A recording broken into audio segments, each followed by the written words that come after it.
Ang kwento ng pelikula ay nagaganap sa taong 2077. Isang uri ng alien na tinatawag na scavengers ang nagbabalak sa lakayin ng Earth upang kunin ang mga likas na yaman nito. Una nilang winasak ang buwan na naging sanhi ng sunod-sunod na tsunami at lindol sa Earth. Habang sinusubukan ng mga tao na makabangon mula sa mga kalamidad, sinalakay sila ng mga scavengers at sumiklab ang digmaan sa pagitan ng dalawang uri. Sa huli, nagtagumpay ang mga tao sa digmaan gamit ang mga sandatang nuklear. Ngunit dahil dito ay hindi na matitirhan ang Earth dahil karamihan sa planeta ay naging radioactive wasteland. Upang mabuhay, lumikas ang mga tao papunta sa Titan, isa sa mga buwan ng Saturn. Ang paglikas na ito ay pinamamahalaan ng mga opisyal na nakatira sa isang malaking spaceship na umiikot sa orbit ng Earth na tinatawag na TET. Naglagay rin ang TET ng mga hydro-rig generators sa Earth. Ginagamit ang mga ito upang kumuha ng tubig dagat at gawing fusion energy para sa mga tao sa Titan.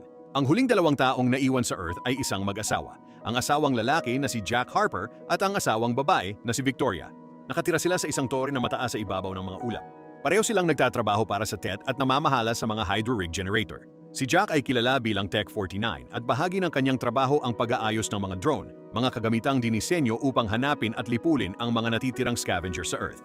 Si Victoria naman ay kadalasang nananatili sa loob ng tore upang bantayan siya bilang kanyang coordinator. Sa simula ng pelikula, nagising si Jack mula sa panaginip tungkol sa isang hindi kilalang babae. Matagal na siyang paulit-ulit na nananaginip tungkol dito. Ikinuwento ni Jack na wala siyang maalalang anumang nangyari bago ang digmaan dahil binura ang kanilang mga alaala para mapanatiling lihim ang misyon. 2 linggo na lamang ang natitira sa misyon ng mag-asawa sa Earth at pagkatapos nito ay sasama na sila sa iba sa Titan na mag-iiwan sa Earth nang wala ng tao. Ipinagpatuloy nila ang kanilang normal na gawain sa umaga. Pagkatapos ay umalis si Jack upang magsagawa ng regular na inspeksyon sa mga drone na pumapatay ng scavengers. Napansin niyang 2 sa mga drone ang nasira ng mga scavengers magdamag. Samantala, nakipag-ugnayan si Victoria sa mission director mula sa TET na si Sally. Regular siyang binibigyan ni Victoria ng impormasyon tungkol sa lahat ng nangyayari sa Earth. Narating ni Jack ang sirang drone at lumapag upang ayusin ito, habang tinutulungan siya ni Victoria sa pamamagitan ng pagbabantay sa paligid laban sa mga scavenger. Matagumpay na naayos ni Jack ang drone kahit kulang siya sa kagamitan. Mabilis na lumipad palayo ang drone matapos iscan si Jack at matukoy na hindi siya isang banta. Pagkatapos hinanap ni Jack ang pangalawang drone ngunit nadismaya siya nang sabihin ni Victoria na nawawala ang signal. Kung walang signal, hindi mahanap ang drone at dahil determinado si Jack, sumakay siya sa kanyang bike upang hanapin ito. Nagmaneho siya sa malalawak na kapatagan na dati ay karagatan at narating ang isang sinkhole. Natagpuan ni Jack ang pangalawang drone sa loob nito, ngunit sinabi ni Victoria na pabayaan na lang dahil masyado itong mapanganib. Gayunpaman, hindi nakinig si Jack na nagtali ng lubid sa kanyang bike upang makababa sa hukay. Nang makita ito, humiling si Victoria sa mission control na magpadala ng backup sa lokasyon niya. Pagdating ni Jack sa ilalim, nakita niya ang guho ng lumang gusali. Nakarating siya sa drone ngunit agad niyang napagtantong isa itong bitag na itinakda ng mga scavenger. Hinila nila siya sa paa ngunit lumaban si Jack. Sa huli, muntik na siyang mapatay ngunit tumating ang backup drone sa tamang oras. Pinatay nito ang mga scavenger at iniligtas si Jack. Pagkatapos bumalik si Jack sa kanilang tahanan. Isang namumulaklak na halaman ang ibinigay niya kay Victoria bilang regalo. Ngunit nadismaya siya ng tapon ito ni Victoria at sabihing maaaring may taglay itong lason. Habang naghahapunan, ibinunyag ni Jack na sinubukan siyang hulihin ng mga scavenger. Nalilito siya kung bakit hindi nila siya balak patayin. Gayunpaman, iniwasan ni Victoria ang usapan at mapang-akit siyang inanyayahan si Jack sa swimming pool. Makalipas ang ilang sandali, sumunod si Jack sa kanya at nagtapos ang gabi sa kanilang paghalikan. Kinabukasan, nagising sila dahil sa malakas na pagsabog.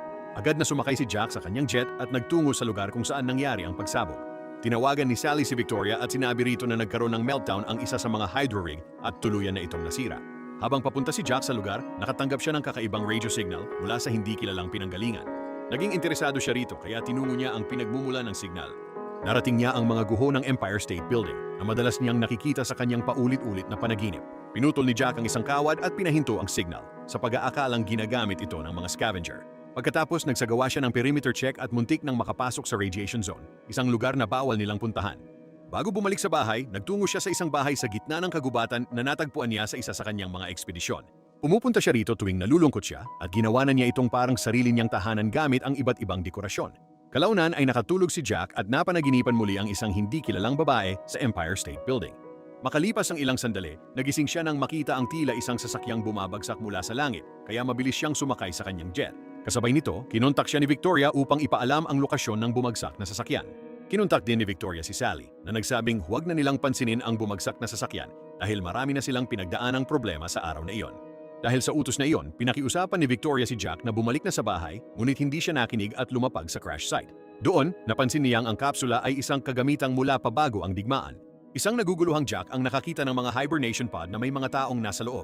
Mas lalo siyang nagulat nang makita niyang ang isang babae sa loob ng pod ay ang babaeng palagi niyang napapanaginipan. Bago pa niya maunawaan ang nangyayari, dumating ang isang drone at nagsimulang paputukan ang mga hibernation pod matapos itong iscan bilang mga scavenger. Sinira nito ang lahat ng pod, ngunit napigilan ni Jack ang drone bago nito mapatay ang babae. Habang inililipat niya ang babae upang maiuwi, may ilang scavenger sa malapit na nagmamasid sa kanya. Pagbalik nila sa tore, nagulat si Victoria nang makita si Jack kasama ang hibernation pod. Mabilis nilang inilabas ang babae mula rito, at bago mawalan muli ng malay ay tinawag nito ang pangalan ni Jack. Makalipas ang ilang oras, nagkamalay siya at ipinakilala ang sarili bilang si Julia. Bukod doon, wala siyang sinabi tungkol sa kanyang misyon o sa kanyang crew. Habang kumakain silang tatlo, ikinuwento ni Jack kay Julia ang tungkol sa digmaan na naging dahilan ng paglikas ng mga tao mula sa Earth. Sinabi niyang mahigit 60 taon nang nasa pod si Julia, ngunit natawa lamang ang babae sa ideyang iyon. Nang gabing iyon, sinabi ni Victoria kay Jack na gusto niyang mawala si Julia. Nais niyang i-report ang pag-iral nito sa Mission Control upang madala rin ito sa Titan. Ngunit tumutol si Jack at sinabing sinubukan ng mga drone mula sa Mission Control na patayin si Julia, kaya katangahan lamang ang humingi ng tulong sa kanila. Habang nag-uusap sila, may isang scavenger sa ibaba ng tore na lihim silang minamasdan. Pagkatapos makikita si Julia na nakatanaw sa malayo mula sa bintana. Hiniling niya kay Jack na dalhin siya sa kanyang barko upang kunin ang flight recorder. Pakiramdam niya raw ay nasa isang panaginip siya at kailangan niyang malaman kung ano ang nangyari sa kanyang crew bago ang pagbagsak. Nag-alinlangan si Jack at sinabing aktibo ang mga scavenger sa gabi, ngunit nagpumilit si Julia. Sa huli, muli silang lumipad papunta sa crash site. Samantala, balisang naghihintay si Victoria sa bahay at hindi mapalagay dahil napapalapit ang kanyang asawa sa ibang babae. Narating ng dalawa ang lugar at nakuha ang recorder, ngunit bago pa sila makabalik ay inatake sila at nawalan ng malay dahil sa mga scavenger. Nakita ito ni Victoria sa pamamagitan ng mga kamera at labis siyang nataranta. Kinabukasan, nakatanggap siya ng tawag mula kay Sally na humihingi ng ulat. Hindi niya sinabi rito ang tungkol kay Julia at sa halip ay gumawa na lamang siya ng dahilan kung bakit wala si Jack. Samantala, sina Jack at Julia ay ginapos at dinala sa pinagtataguan ng mga scavenger. Sa gulat ni Jack, isang tao ang nakaupo sa harap niya. Ipinakilala ng lalaki ang sarili bilang si Malcolm Beach at tila kilala niya si Jack. Tinanong nito kung may naaalala pa ba si Jack mula sa kanyang nakaraan, sinabi ni Jack na binura ang kanyang alaala para sa sariling kapakanan. Pagkatapos, tinanong siya ni Beach kung nakakita na ba siya ng scavenger ng malapitan. Biglang bumukas ang mga ilaw at lumitaw ang ilang taong nakatayo sa mga plataporma. Nagulat si Jack dahil akala niya sila lang ni Victoria ang natitirang tao sa Earth. Sa wakas, sinabi ni Beach kay Jack na ang mga scavenger na pinapatay nila ay mga tao at nagsisinungaling ang mission control sa kanya. Hindi matanggap ni Jack at sinabi niyang kasinungalingan yon. Pagkatapos ipinakita nila kay Jack ang buong hideout at ipinaliwanag ang kanilang misyon. Nais nilang sirain ang Tet na siyang umuubos sa mga likas na yaman ng Earth. Para rito, sila ang nagpabagsak noon sa ship ni Julia na tinatawag na Odyssey. May laman itong mga pampasabog na sapat ang lakas upang sirain ang Tet. Ngayon ay nasa kanila na ang mga pampasabog at isang drone ang gagamitin upang ikarga ito. Ngunit si Jack lang ang marunong mag-program ng drone. Kaya kailangan nila siya. Ngunit tumutol si Jack at sinabing may mga tao sa loob ng Tet na hindi niya kayang patayin. Dahil dito, nagalit ang isang sarhento at nagbantang papatayin si Julia kapag hindi siya nakipagtulungan. Sa sandaling iyon, dumating ang isang drone sa pasukan ng hideout at nagsimulang mag-scan para sa mga scavenger. Inilabas ni Beach si Jack sa pangalawang lagusan at sinabi rito na pumunta siya sa radiation zone upang mahanap ang mga sagot. Laging sinasabihan sina Jack at Victoria na huwag pumunta sa radiation zone, kaya wala siyang ideya kung ano ang naroon. Sa huli, pinakawalan ni na Beach sina Jack at Julia at lumipad papunta sa Empire State Building. Doon, ikinuwento ni Jack kay Julia ang tungkol sa kanyang panaginip at sa kanyang pagkagulat, ibinunyag ni Julia na asawa niya ito. Bago nangyari ang lahat ng kaguluhan, ipinadala sila sa isang misyon sakay ng isang research flight papuntang Titan. Pinubuo ang crew ng 5 taong nasa hibernation pods, habang sina Jack at Victoria naman ang nagpapatakbo ng spaceship. Ngunit bago nila marating ang Titan, may natuklasan silang isang alien object sa kalawakan. Ang alien object na iyon ay ang Tet.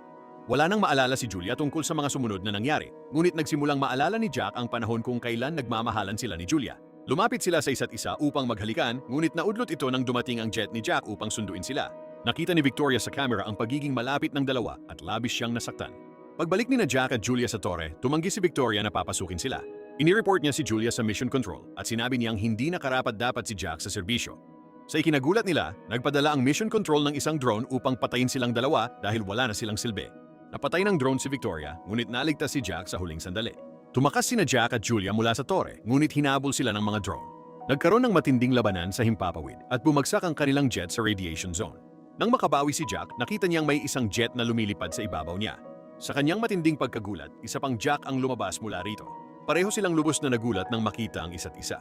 Ang kaibahan lamang nila ay ang code number ni Jack ay Tech 49, habang ang kanyang kapareha ay Tech 52. Nag-away ang dalawa at mabilis na nanaig si Tech-49 laban kay Tech-52, ngunit nasugatan si Julia sa gitna ng labanan. Nag-isip si Jack ng paraan upang iligtas siya kaya sumakay siya sa jet ni Tech-52. Lumipad siya papunta sa torre ni Tech-52 at nakilala ang asawa nitong si Victoria.